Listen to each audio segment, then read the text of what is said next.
ভারতে এসে পৌঁছলেন শেখ হাসিনা, গাজিয়াবাদে নামলো ফ্লাইট।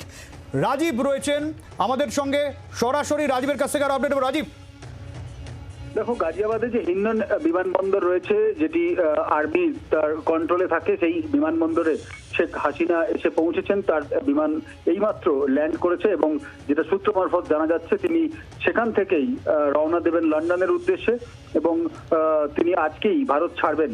বাংলাদেশে যে ঘটনার প্রেক্ষিতে শেখ হাসিনা, সে দেশের প্রধানমন্ত্রী, তিনি ইস্তফা দিয়ে তারপর সোজাসুজি বেরিয়ে এসেছেন।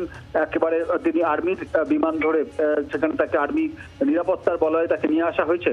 তিনি পশ্চিমবঙ্গ হয়ে তারপর কিন্তু দিল্লি পৌঁছচ্ছেন এবং দিল্লিতে তিনি বেশ কিছুক্ষণ সময় কাটাবেন বলে জানা যাচ্ছে। যদিও সূত্র মারফত জানা যাচ্ছে তিনি কোনো প্রশাসনিক আধিকারিকদের সঙ্গে বা সরকারের কোনো কর্তা ব্যক্তির সঙ্গে বৈঠক আজকে করবেন না।